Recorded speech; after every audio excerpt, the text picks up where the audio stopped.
Hi everyone and welcome to another obscure Asian story.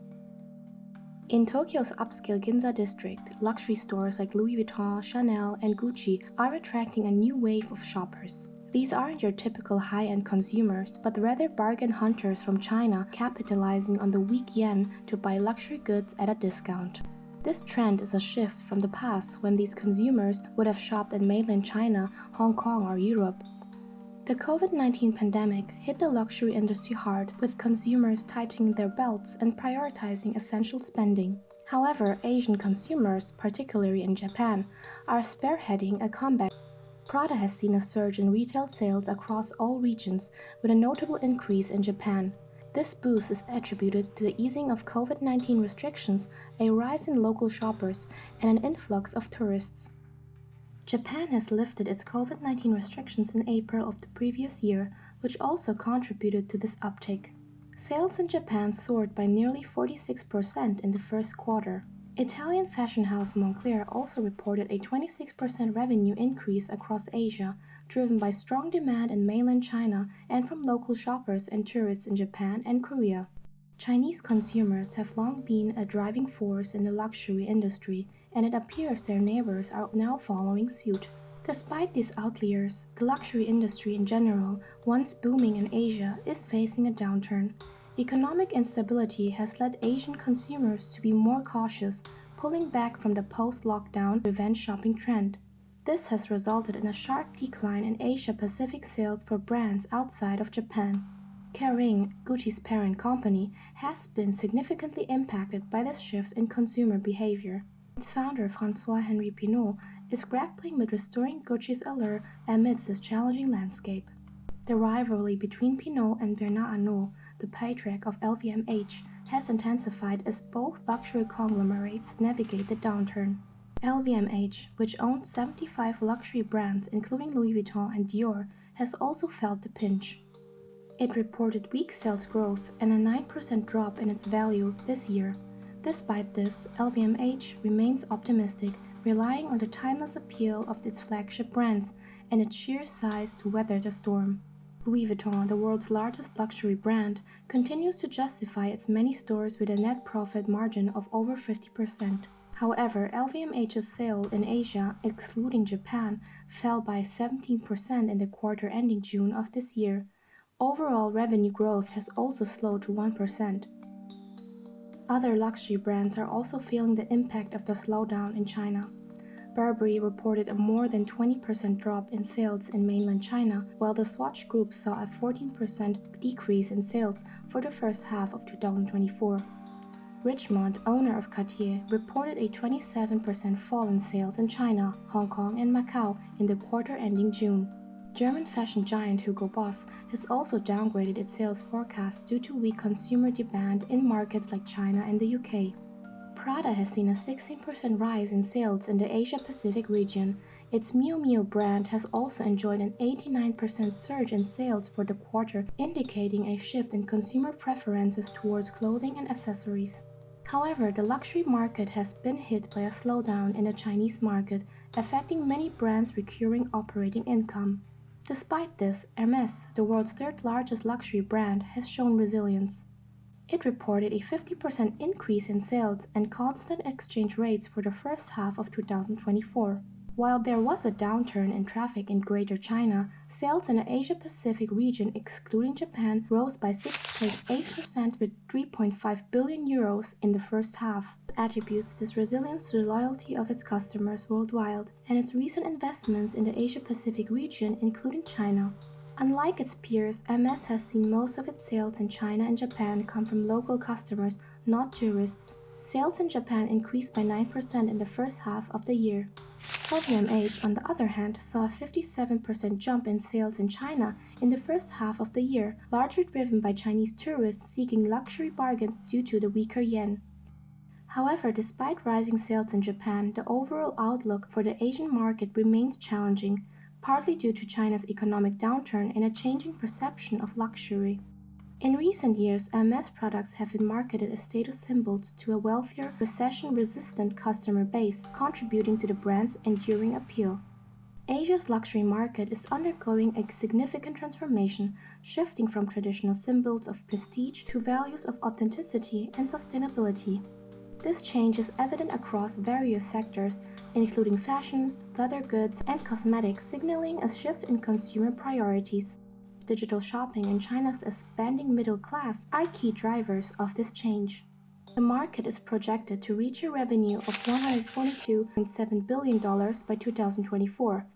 The luxury fashion sector is set to expand from $22.9 billion in 2018 to $38.8 billion by 2028, indicating a solid demand for high-end clothing in the region. The total revenue of the luxury market is expected to increase from $100.5 billion to $166.3 billion, reflecting a broad expansion across all segments.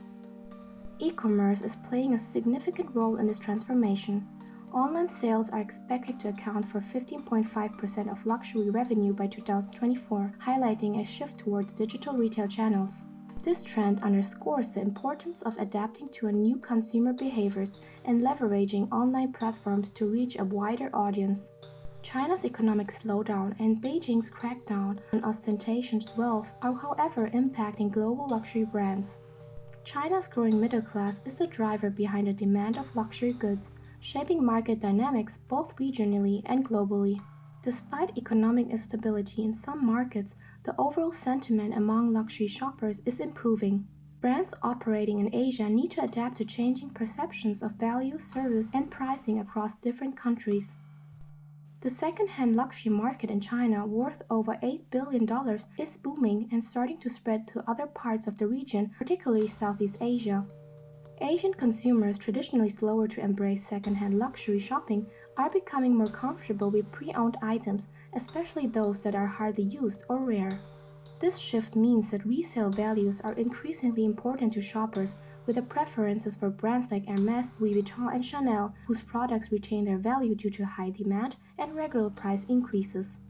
Consumer preferences are shifting from affordable mass-market luxury to less frequent higher-end purchases. This shift favors classic products, resulting in a smaller number of brands receiving more demand. European brands face competition from rising homegrown luxury alternatives. Geopolitical tensions have fostered a more patriotic group of Chinese shoppers who prefer local producers. This trend is evident in sectors from electronics to electric cars, with millennials leading the shift. Chinese luxury brands such as Shangxia, backed by Hermès, and Icicle are gaining popularity among locals. Other brands like outerwear brand Bozideng are successfully moving upmarket to attract a more premium customer base. Over 70% of consumers in all markets and 24% in mainland China agree that luxury equates to quality. However, a brand's reputation remains crucial in purchase decisions, with 96% of Chinese consumers rating this as important. Consumers now value a luxury brand's story, history, and heritage more than ever before. As China's economy continues to slow down, consumers are becoming more selective and focused on resale values. This trend is evident in the shopping behavior observed during China's biggest single-day shopping festival last November. Upscale labels like Ralph Lauren, Burberry, and Net-a-Porter saw a surge in purchases in Alibaba's Tmall platform. However, within days, up to 75% of the sales value disappeared as consumers returned or canceled their purchases. The majority of these consumers are middle-class individuals who are feeling the impact of the economic slowdown. Once big spenders on luxury items, they are now seeking discounts or shifting away from expensive purchases altogether. High-end labels like Hermès, Chanel, and Dior, which have limited their reliance on e-commerce and sales campaigns, have remained resilient.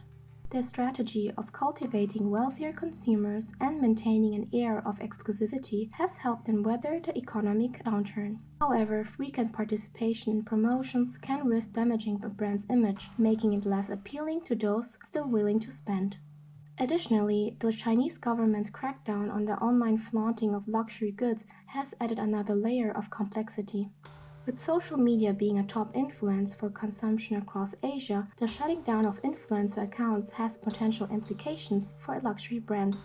Recent data suggests that China's economy is still struggling to recover from the pandemic downturn, with both second quarter growth and June retail sales figures falling below expectations.